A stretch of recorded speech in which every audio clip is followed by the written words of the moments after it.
Okay, welcome. Thank you very much for clicking on. Today I'm going to do a bit of a product review and a little bit of tips for anybody who's in the reselling or antique dealing industry to help you get better photographs and photograph those really hard to photograph things, such as hallmarks. Anyway, I've done videos before now stating how I take my photographs and things. They're all on my YouTube channel. I've got one of these beautiful Pentax cameras. It's paid over £1,000 for this camera when they come out. And do you know what? I don't even use it. Look at the dust on it. I don't even use it. It's sat on a shelf for the last 2, 3, 4 years, and I don't think I've even turned it on. In fact, all my photographs come from an old iPhone. And this is an old iPhone 4 or 6 or something like that. Really old iPhone. And I get some lovely crisp images. In fact, I'll share a few images with you. I'll splice them in now. And you can see some of the images that I put on my website. They do some beautiful images. But I've had people asking recently, how do I get images of hallmarks and close-ups? I'll give you an example.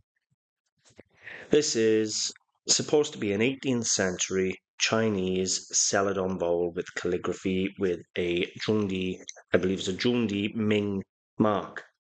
Now, one of the ways to know whether this is real, you got to really photograph in deep on the porcelain, on the foot rim, how the foot's cut, and so forth. To do that, a camera on the phone isn't enough.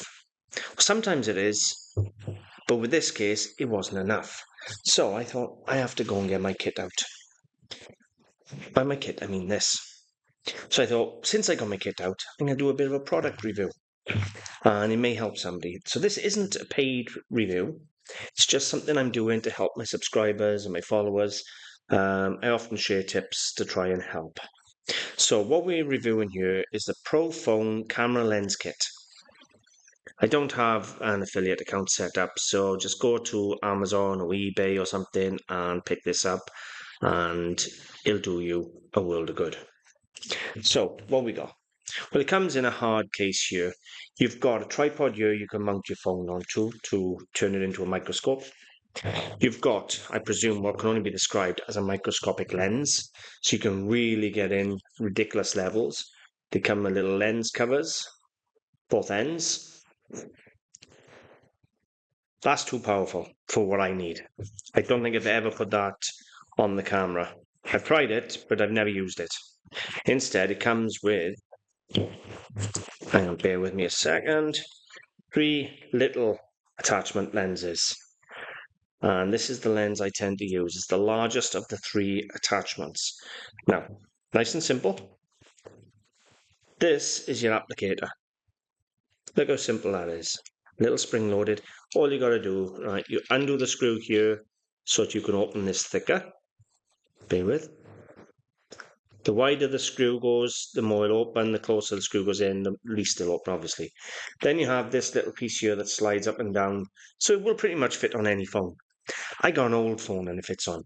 So all you do, you take your phone, you see the camera there. That has got to go over the hole in the lens there. So what I'm going to do is put the camera on there. So there's the hole. I sit the camera on the hole and then I slide it back so that it pinches on. And there you can see now the lens of the camera. Just to give you an idea. Now, so there's no obstruction whatsoever. There's no obstruction whatsoever through this. Now it's just a clear lens, right? So you take, it's as simple as this. You choose whatever lens you want to use, all different strengths. Take the back cap off, front cap off. Well, in fact, before I take the front cap off, once the back cap is off, you just simply screw it on to where your lens is. And then pull the front cap off. So now that is what we got. Let's have a look at how that looks with me. Yeah, and then you can zoom in on your phone. and you can get a really, really close up photograph, right? Which doesn't go blurry. I'm going to share with you some of the images, but it's as simple as a click-on device like that for taking close-ups of hallmarks, porcelain, things like that. I'll show you a couple of the photos I've taken just now. Okay, give you an idea, look at that. That's a photograph of a hallmark on some sterling silver. It was a very small spoon. Look at that. You can zoom in. Let's be honest. You are not going to get any crisper than that. You're really not. I've also done photographs, bear with, inside a tiny ring where it says 925. Look at that. Now I could zoom in. Gets a bit blurry when I zoom in. But there you go. That's inside a ring. That's a really, really small mark inside a ring. And then this is the bowl in question. Really important. I was doing these marks to do a video on the bowl. Now look at that. You can see the glaze. Look at the in here. You can see the bubbles in the glaze. You can see the painted blue calligraphy is under the glaze. You can see all the crackling in the glaze and all the imperfections, the bits of dirt and the other kiln grit. That's how close this lens is helping me get. Look at that. Absolutely superb. Then I come across to the foot.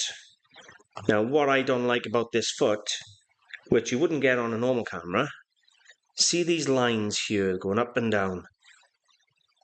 Now, it's almost as if somebody's put this on a grinder, right? Because all the way around the foot rim is these lines in the exact same direction.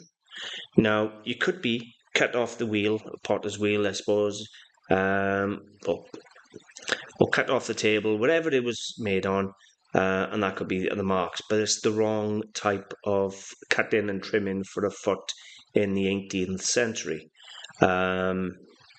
It's the wrong type of foot totally, which is what's telling me that this is a 20th century copy. Or at least that's what I believe anyway. I'm going to get some assistance because I'm still learning Chinese porcelain. But the point is, since I'm doing this review, look at that. You can see everything. So there you have it. Quite a simple device, isn't it? We'll have a look at the price for you now. Okay, so the entire setup, like very similar to what I got here, £25. That's all it is. You can get lenses here, £15. This is on Amazon. This is single lenses, £9.99. So all in all, not expensive. £6 per day just for the clip-on and the lens. There are cheaper versions. You don't have to have the full kit. I was bought this full kit by my one of my children for last Christmas, and I thought it was a lovely gift, and I use it quite regular for hallmarks and, as I say, things like this with the bowl. All in all, even if you paid the £25 for the full kit, I think it's a cracking buy. And if you need photographs for selling online, then it is a definite must. In all honesty, you can have a good description, but your photograph is what sells an item. If your item looks amazing, they're going to want it. It's that simple. And sometimes you just got to be able to get in and show what you need with the photographs, just like I do on this bowl. So hopefully you'll find that interesting and it'll help. Take a look at, hopefully you've seen some of the photographs I put on the Facebook, on my website, antiquesarena.com. And I take them with nothing but a phone, and it's not even a modern phone. So if I can get these photographs with an old phone like this and a couple of lenses, anybody can. I hope it helps. Thank you for watching. If you haven't subscribed, please consider subscribing. It's antiquesarena.com and Antiques Arena on YouTube. Bye for now.